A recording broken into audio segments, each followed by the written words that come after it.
Hello, it's Stephanie Gill from Focused Fish here, and today I'm speaking with Satyam Chalmers, who is bravely going to share with us her personal experience about miscarriage. And Satyam is a coaching colleague of mine who I hold in very high esteem. She was my trainer when I first went through and did my coaching course, and she runs a business called Authentic Wellbeing. She is a brilliant, much credentialed coach and really lives her values of authenticity, compassion, joy and presence, which I'm sure you're going to see a lot of today. So she's going to share with us the process that she went through to successfully navigate through miscarriage, which is a challenging time for any woman. So let's hear what she has to say. Hi Satyam, thanks for your time today. You're welcome. I'm really happy to be here. Excellent. I know we were talking about this, we were thinking about women, we had women in mind, but obviously it's useful for men to know about the process of miscarriage as well, because obviously many of them are going to be there supporting their women through this. Yeah, absolutely, because then they actually can provide more support, because often they don't know what's happening or how to support their partner, so yes, definitely. Okay, excellent. So I'm just interested, before we get this going, obviously this is a profoundly personal experience. I've had 2 miscarriages in 6 months myself, and I know, what I went through. And I understand that you went through something that would probably be considered a little bit unique in this respect. So what I'd really like to know is, who would you really like to hear this interview? And what would you like your experience to provide for those people seeing the interview? Yeah, well, what I feel is that the experience that I've been through is different in the way that it's actually been a real blessing. Miscarriage is something that's actually really benefited me, and it's often seen as something really terrible and heartbreaking, and it is as well. But there's also a light side to it. So I guess I want women particularly who are either going through a miscarriage or women that have gone through a miscarriage to see that there can be real gifts in the whole process of miscarriage. That's quite fascinating. It's different to what most people think about it. I mean, it's not two words you associate usually, is it? Gifts and miscarriage. So it's a bit of a different concept. So look, we'll talk about the detail of that, because obviously that's a process. It's not just something that happens there. First off, I get that. Definitely. So we want to allay those fears, not some sort of strange, thing that just automatically happens. So there's a process to it. What I think would be useful is just finding out about the context, the scene. If you could share with us the scene in regards to where you were in your life when you first found out about your pregnancy, so we can then go through that journey and understand that process with you. Would that be okay? Yeah. So I just moved to Brisbane from Sydney, which was a pretty momentous occasion to do that. We welcome you, us Brisbaneites. And it was a lot of work. And it was actually I'd just moved into my house in Brisbane, and I found out I was pregnant. And I'm 40. I don't actually just turned 40, and so I was leaving motherhood to very late in the day, I guess, and it was a surprise. Not that we didn't want to get pregnant, but we weren't actively trying either. Right. So it was something that kind of took us by surprise, and but beautiful surprise too. Yeah. Something that we both went, oh, okay. It was a bit of a shock. Yeah. I remember looking at the pregnancy pregnancy test and going, oh my God, really? Am I pregnant? 2 lines. Yeah. One, two. Yeah. Yeah. So it was a surprise, but it was a beautiful surprise, and we quickly told everybody. Actually, I found out when I was about 5 weeks, and I know everybody says, oh, wait till 12 weeks and everything, but we actually told a lot of people at that time, not just close friends and family. So I felt like I couldn't keep it from people, actually. I felt like I couldn't authentically share myself every day with the people that I was associated with, even my clients, without actually sharing that. So because a lot of people take the view that, I won't tell anybody, we'll just wait till we get to that 12-week period, and then we'll share with people. And I did that So I know. And, you know, that's really coming from a bit of a fear base when I think about it now. I didn't realise that at the time. I was just thinking, oh, it's just going to be easy to handle, which is really just setting a bit of an intention now that I think about it. This is all very interesting. So you felt that by sharing the pregnancy at 5 weeks that you were just being as open as you could with people. Yeah, I couldn't not share it in some way. Yeah, it's really important to me to be authentic, and it's like this big thing that's happening to you, and it's in the space. So I kind of felt like, and you know, I kind of think maybe it wasn't such a great idea, you know, when I had the miscarriage. But I look back on it now and go, yeah, it really was the right thing to do, because then the support that I got afterwards was amazing, because I had shared it with so many people. Well, that's a really interesting point, isn't it? That support, because if you haven't shared it with people and then you're going through something and people are wondering what's going on, it's very, very difficult. And we had this conversation, I remember, after the fact, and we were talking about, gee, you know, it's one topic that doesn't get talked about a hell of a lot, miscarriage. It's sort of like, you know, just move on. Yeah. Let's not talk about it. Just, you know, you'll be right. It wasn't meant to be, and off you go. So it's kind of brushed under the rug a little bit.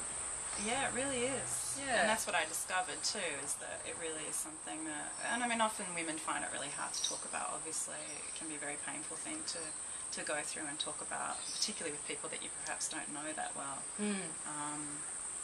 But also really rewarding as well too, if you can share it, if you can get to that place.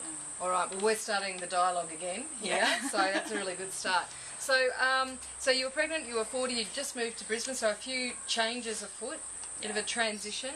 Was there anything, you know, that gave you an indication that things mightn't have been okay in the lead up? Like when you look back now in retrospect, you go, you know, I was feeling, you know, maybe I had a cold, or wasn't that well, or was in a good frame of mind, or was stress? Was there anything like that? There was a bit of stress, definitely. I remember a few weeks before the miscarriage, I was feeling particularly overwhelmed by the whole idea of being a mother.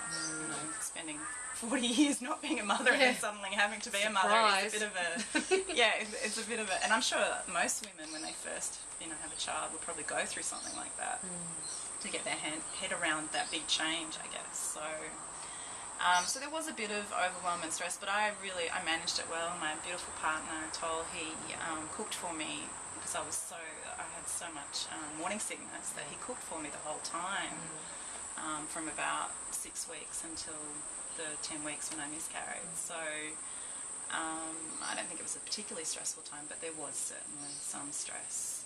And I also remember it was probably about a week before the miscarriage, I had this feeling, and it was actually quite a morbid thought, really. I had this thought, my baby's dead, which was very stark to me, but there was a sense that the baby wasn't in my belly anymore. So there was that little bit, but other than that, you know, I had the normal morning sickness and all that sort of thing, but nothing's strangely unusual. Okay. Yeah, so you had that sense of something's not right.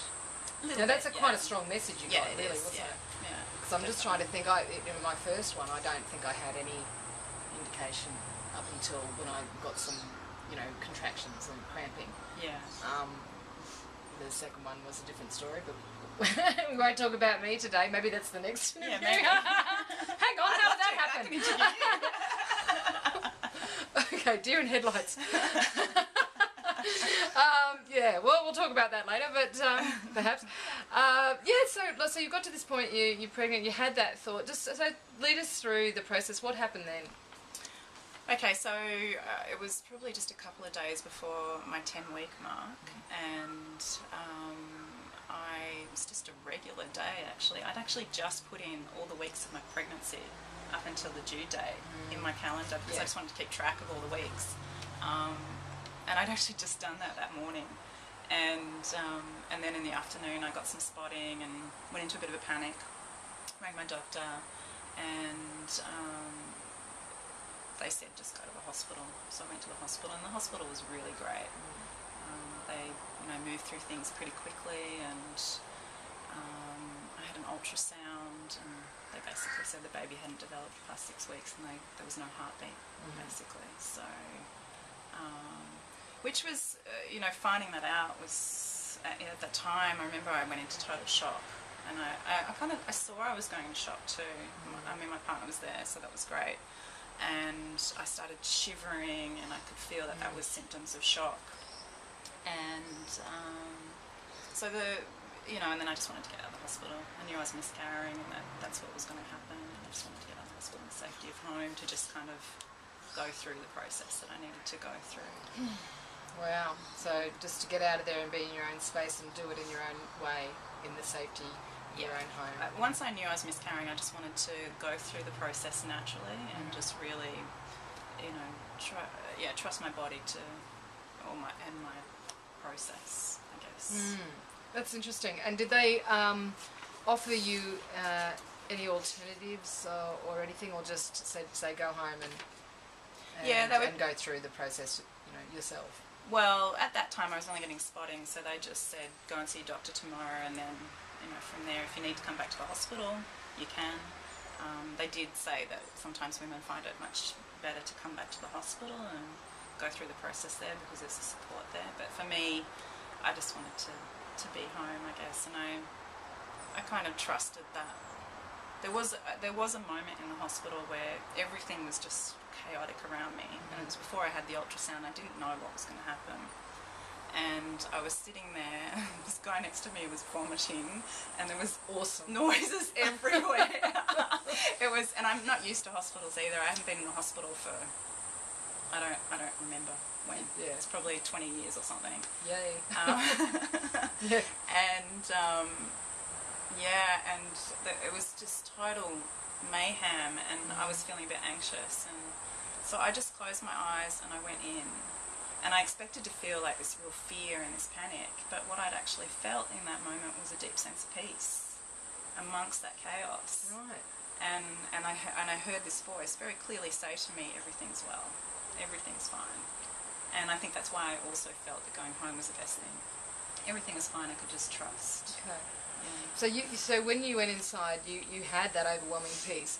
Now I'm thinking about my experience that I don't know if I went inside, but when I went inside, there was fear, and it was sadness, and it was overwhelm, and it was shock, and I didn't have the same response. So how in that moment do you get to that point? Well, that came later though, and at this point I didn't know whether I'd miscarried or not. So that was that indecisive, I didn't know what was happening, right. Basically. Yeah. But when I did find out that I was miscarrying, then all of that stuff came up, all the fear, the sadness, and I went home, and I think I cried all night, and, and really felt the fear and the pain, and I went into the story too around it. Yeah. 40, is this my last chance to actually have a child? Yeah. But what I came to, though, very quickly in that process, like I went into all of the crying and the grief and really released it. But I got to a point where I realised I was in a story about the miscarriage. My thinking was affecting how I was actually going through the process. Right. And I think this is a key thing in some way for a lot of us going through grief, is we get into a story about what this means for our future and all that sort of thing. So I was thinking about, this future that we would have had with this beautiful baby, and I imagined what that would have been like, and it's been taken away and all that sort of thing. But what I realised was that wasn't really helping me go through this process, and what I really needed to do was come back and feel the pain, feel what was happening in me, rather than going into... That was actually distracting me from feeling the pain, which may sound really strange, but yeah, that's what I felt and experienced. It's interesting that you say it that way, because to me, when you said distraction, I thought, yeah, that's our brain's way of trying to protect us. Yes. It's that denial thing, in some respects, but it is a real protection mechanism. Yeah. So you stopped forecasting into the future that may have been, but was no longer there, and went back to just immersing yourself in feeling the feelings. Yeah, really just going deeply into the pain. There was even powerlessness I noticed in there, like this this powerlessness that comes up because you don't have any power over what happens in this situation, really. No. Particularly when the body starts to go through its process as well too. But also shame, like I felt, which really surprised me, that there was shame about my body and what had happened. Yeah. Like it was my fault that I'd had a miscarriage, and my fault that my partner wasn't going to get a baby, or that sort of thing too, which is all the head stuff as well again. But feeling the shame and feeling the fear and the pain and the powerlessness, going through all that process, I feel really helped me go through it quickly. That's amazing. Because when you were talking about those feelings, I was ticking them off in my own head. Yep, had that, and even like not good enough. Yeah. Not good enough to about giving my partner another child. Yeah. And I was thinking, if I wasn't, because I was 41 when I had mine, 41, 42, something like that, and I was thinking about the same thing. That's really interesting because I'd never thought about that before. Yeah. So all these emotions coming from everywhere. Yeah, I mean and that's why I think a lot of women find it so difficult to deal with, because it's such a, all of a sudden it's overwhelming, and I think that's probably why we find distractions in some way, or we shut ourselves down. And I think that's why women perhaps get depression at this stage too, because all the feelings are shut down. The anger, even there was anger as well. Anger. The injustice of, and how unfair it was that I couldn't have a child. It's feeling that anger as well too. Yeah, because we want to get away from the pain. Yeah, we want to. We want to run a mile, and yet it's the thing that will heal the most is feeling the pain. I often say to my clients, the emotions are just rudders. It's just energy running through you. Yeah. So and by not allowing it to run through you, it can get stuck. Yes, exactly. And I think as I hear you explain this, that's a really good reflection of that theory, isn't it? Really, it's just being in it, fully feeling it. Yeah. Sometimes even like, really getting into it. Yeah. Reveling in it, which sounds bizarre, but just really allowing yourself to feel it. Yeah. And then at some point it just starts to lift, doesn't it? Yes, it does. It dissipates. Yeah. And it transforms into something else. So what did it transform into for you, and how did that happen? Well, I pretty much spent a day going through the emotional release. But what then happened was the body release happened. So it moved into the physical, and really that's when the contractions started. So I had 24 hours of contractions that were about 2 or 3 minutes apart. People don't realise, do they, that you go into labour pain? No, Well, yeah. you have, And every woman's different, but I went into full-on contractions that were very painful. I was told that, you'll have some period pain and it'll be like a heavy period. Oh my God. I was not expecting this. Yeah. And you hadn't had the pleasure of having childbirth before to know the pain either. Yeah, that's right. Yeah. So it's extreme, isn't it? Yeah, it was. And that was a really great process to go through after the emotional release. So I feel like I really fully felt everything, and then I moved into this quiet space. It felt quiet more than anything else. And then the body release could start, and then through that, all I could do was stay present with my body, because I noticed that if I didn't, like at one point at the beginning of the contractions, I didn't really know what was happening. I didn't know that I was really having contractions, but I could feel every few minutes something was happening. And I would lie on the bed and I would just kind of curl up, and which is what I used to do when I was a teenager and I had period pain. I'd just or I'd move position to get rid of the pain. And what I discovered is that was the worst thing I could have done. But there's no manual or anything saying that you should actually get up. It's like a pregnancy. It's like labour. Yeah, like labour. You need to walk around because the uterus needs to pass everything that's actually in there, and by lying down it doesn't work. The body slows down the process. Yeah. And so in retrospect, I think if I'd gotten to that conclusion faster, I probably wouldn't have had a full 24 hours of contractions. Yeah. I think I probably would have released it much sooner. Yeah, I think I went home and just laid down. Yeah. Although there were two different the first time I'd already, I came home. Oh no, I came home both times, I think, and went through the process. I ended up having the dilation and curette for both of them. Yeah. But it was after, it was just to clean out what was left, so there's no infection, apparently. But I know that you're talking about encouraging people to try and do that process without that intervention. Yeah. Yeah, I know that's your preference. So as you know, I suppose there's two ways to look at it. Just knowing what infection looks like is the first thing. So if you're going through that process at home, you have to know that. Do you know much about that? And did you get told about that at the hospital, to what to look for? Well, I saw my doctor, and she didn't seem to think there was much chance of infection, actually. So I just went with her advice. She said the best thing to do is going through it naturally, which is what resonated for me. So, and I guess and I think every woman is different. I think you do need to decide what is going to be best for you. But I do feel, because what happens in the natural process is all those hormones and chemicals get released, which actually allows the body to really release and go through the process. And I think, I don't know for sure, but sometimes when women don't go through the natural process, I think that can also contribute to the emotional. That is so interesting. And all that sort of thing, yeah. Because that was, I don't know if many people know my story, but after those two miscarriages is when my hormones went berserk and I ended up with depression, which is, if anybody knows me, then this probably be the last person in the world they'd expect.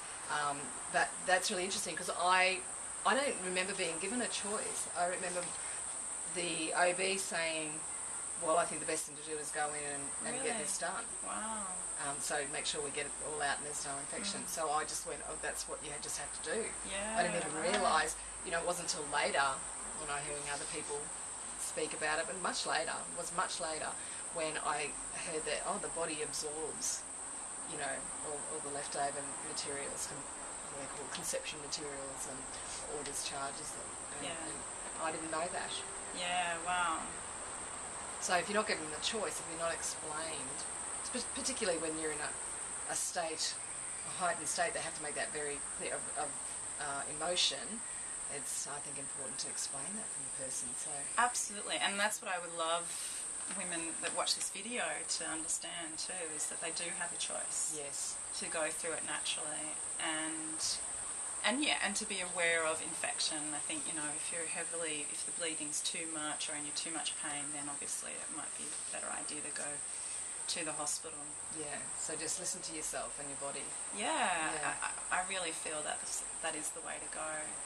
Okay, so you were at this stage, you felt the really sad emotions, and those what people might label as negative emotions, although I would dispute that. For many people, that's but how they can be very uncomfortable, right? Yeah, they're very uncomfortable. Not the most comfortable of emotions, but very necessary emotions. And you stayed in that, and then you had this feeling of what specifically happened? So by actually just being present to my body through the contractions, and the contractions stopped after about 24 hours, what I was left in was just this amazing sense of bliss. I was just completely blissed out, which sounded I was completely blissed out, and I think that was partly to do with the hormones that were released during the labour. That was partly to do with it. Goodness. But I think it was also because I was so present for that 24 hours that I feel like I became aware of something that was perhaps I don't know, something that we're not normally aware of, I guess. Yeah. It was this sense of peace and bliss. I was just, and this went on for weeks afterwards. Is this sense of just, I was almost. It was a very calm bliss. It wasn't ecstatic. But I remember the next day after the miscarriage, I was still miscarrying, but after the contraction stopped, we went into the city to watch a movie, and I was walking down the street, and I was just wanting to talk to everybody. I would just had so much love, and I just wanted to, I just wanted to share it with everybody. And I remember stopping at one point and going, this is a bit strange. Good strange, but strange nonetheless. And I did check in and go, maybe I'm in denial. Maybe maybe I haven't been through the full grief process and all that sort of thing. But I know what denial looks like for me. Denial for me looks like withdrawing. I do not want to be around people when I'm in denial or if I'm in grief. Yeah. And I get very sleepy. So I just want to sleep if I'm in denial. And I've had many years of doing that in the past.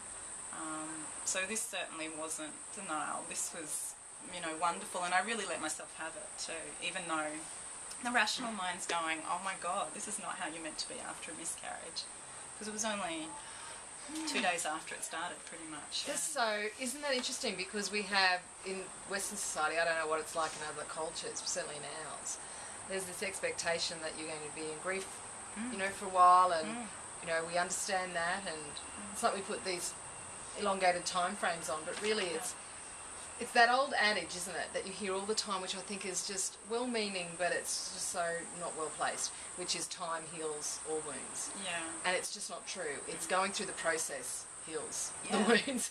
Yeah. Going through it heals it. Yeah. And finding because you said it was about the meaning that you placed upon it, right? And you were placing one meaning, one story. What meaning do you feel replaced that old story? No meaning. No meaning. No meaning. It was just, and that's what was so beautiful about this phase. It still sent tingles up my spine, because there was just not much thought. It was almost like I felt like the air, it wasn't just in me, this love and this bliss, it was in the air. It was like this liquid that was moving around, and there was just not a lot of thought. I wasn't thinking about the future, I wasn't thinking about the past, what had happened. I was just really very present to, and it wasn't even a thinking thing. It was just so hard to explain. No, it sounds, it just sounds like mindfulness when you just really absolutely hear. Yeah. Just hear. Yeah. Yeah, absolutely present with what's going on now. Yeah. And so by doing that, you don't have a dialogue about it, because you're just you're experiencing it. Yeah. So you don't have to think about it. That's exactly what it sounds like. Yeah. I mean, of course there are thoughts, to go through every day. There are thoughts, but it's not. But not creating about a story or anything about anything. Yeah. Yeah. Yeah. Wow, that's amazing. And so, how long ago was this now for you? It's over 2 months now. Over 2 months. And what's happened since then? Was it denial? It wasn't denial. Right, unless it's elongated denial, which is possible. Yeah, yeah. Well, and I thought maybe it might come back. Maybe, once the bliss, once I start thinking more and getting into every day, maybe it would. But it hasn't. There have been moments. There was a moment where it was only probably about a week after I miscarried that a girlfriend, good girlfriend, close friend, found out that she was pregnant. And I remember in that moment the pain, but again it was so good because I just sat down, closed my eyes. I just found out on the phone, and I took a moment, I just sat down, I felt pain, and within a minute it was gone, and then I could feel the joy from my girlfriend, and it wasn't jealousy or anything like that, it was just pain, and I just felt it. And the same thing, sometimes, it's only happened a couple of times, sometimes I might see a baby or something like that, and the pain is there. But again, just feeling it dissipates, and then I can feel joy at seeing this beautiful child and interacting with this beautiful child. So it's a fairly simple process. If you had to put it in a nutshell, so people, have it with them, they can carry it with them to share with other people, should they know someone who's just gone through that process, that situation themselves. Can you sum it up for them? Yeah, I want to say one thing though. It may be simple, but it's not easy. Yeah, there's a very distinct difference, isn't there? Yeah. Yeah. You know, and I think one thing that's really helped me is I've done a lot of meditation, I've done a lot of yoga practice, so I'm very in tune with my body, and also I'm capable of being mindful too. So not all the time, but I have practiced You're that mindful over the at last being 10 years. for being mindful. Yeah. Well, I'm Me mindful when too. I'm not mindful. That's right. Mindless. Oh, no, Yeah, that's right. Well, no. That's right. So, Satyam, do you think it's going to be able to work for someone who hasn't had that level of really being present, and yoga practice and meditation and those sort of things, mindfulness? Look, I don't know. I don't know. Each person's going to be completely different. But what I would say, if I could give everybody a simple guide of what to do, is to firstly try and go through the natural process. And then the second thing is to feel the emotions, feel what comes up for you, don't suppress anything. And even if anger comes up, you know, which I feel can be quite strong in this process too, to find a space where you can just express it if you need to in some way. I mean, it's better just to feel it and allow it to dissipate, but sometimes you need to express it in a safe environment. So I'd say feel it, feel whatever's going on for you without the story. Try not to attach to the whole story that the mind kind of makes up, if possible. One thing that I'm noticing is that you're very aware of what the emotions were, so you're able to label them. You're able to give them you know, and is that? Do you think that's part of it? Because sometimes, if you just feel it, you just get so overwhelmed with it. You know, and you're not thinking about what is this. Is that part of it? Do you think? Now that you Look, I think labelling can help. Yeah, I think it can help. I do think when we get overwhelmed, I think it's being okay with getting overwhelmed by pain. Because the thing is, I think we get overwhelmed because we think it's going to be never ending. Yeah. We think, oh my God, you know, and so we're in the story again about pain. You know, we're in the story of, okay, this is going to, you know, it's going to take me forever to get through this pain. Never going to get through it. No, never going to feel happy again. That's right. And that's a thought I had at the time was, I'll never feel joy again. That was one thought I had. But I think what's helped me is to know that by facing the pain, it actually dissipates fairly quickly. And, you know, maybe some people also need to get the support of a counsellor or a therapist, someone to hold the space for them so that they can go through that experience of really feeling into those spaces, because sometimes alone it doesn't feel safe enough to do that. Yeah, so get that support so you feel secure going through the process. Yeah, and I know for myself in the past when I've gone through particular issues, it's been great to have somebody to be there, hold the space, and really be able to support me to go in to those places that are very difficult to go into. Yeah, not fun, but necessary. Well, yeah, because Maybe. it releases so much. Once you can face the pain, there's lots of joy there. There's lots of bliss. And So there's something in that too that knows if you can get through this and move through it like that, and get to the other side of the pain, does that empower you more in some way?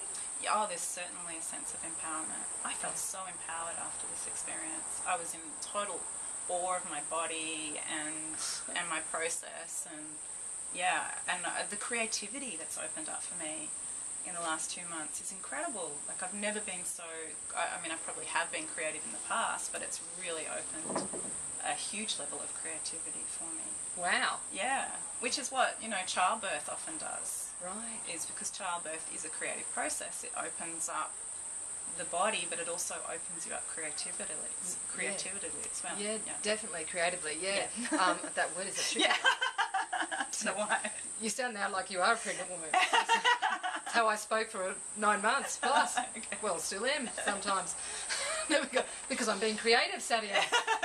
They said English, you couldn't be creative with it. So I'm just wondering, I was just reflecting back about that idea, because it is an expansion, and creativity is expansion, isn't That's it? right, it is expansion, totally. Yeah. Oh, that's a really nice concept to go away with. Yeah, I really like that. Is there anything else you think that people should hear, or a message that should stay with them, if you could leave one final thought with people? I think the main thing is that miscarriage doesn't have to be this awful experience that most women conjure it up to be. I know I did before I went through the process. And that if you really, it's like every loss or challenge that we go through, if you can really stay present with it, really trust your body, trust your feelings, really feel what's going on, it can actually be a really awesome experience to open you up to something new and different. So it's that whole, everything has another side to it, every challenge has another side to it, which we know builds resilience, is the key to building resilience in people. And resilience is not just about surviving, it's going on to thrive. Yeah, it's thriving. Yes. Yeah, absolutely. Yeah, and this is another example of that. Yeah, definitely. That's such a great thought. Thank you so much. Thank you so much for taking the time to totally share welcome. your very personal journey. Yeah. And in such a lovely and joyful way for such a challenging experience for women. Yeah. So I'd like to thank you again, and I'd just like to encourage people, if you want to know more about this or want to speak to Satyam further, just go to her website, which is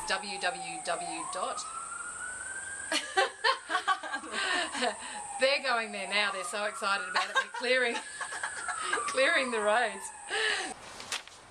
So I just want to encourage you, if you want more information about this, to go to Satyam's website. Satyam's not only a coach but a counsellor, and she is fantastic at what she does. So she's got some more information. She's told you most of the story here today. There's some information that she has in terms of rituals that she included that are really, I think, useful for people to find out about. And you can find out more about this on her blog, which is at her website at www.authenticwellbeing.com.au. And Satyam specialises in supporting women to create well-being so they can live happy and healthy lives, because that's what it's all about. Yeah, being happy and healthy. It is. Right, so thank you again, Satyam. And make sure you go and visit her website if you need some more information about this. I think it's a wonderful support mechanism for you.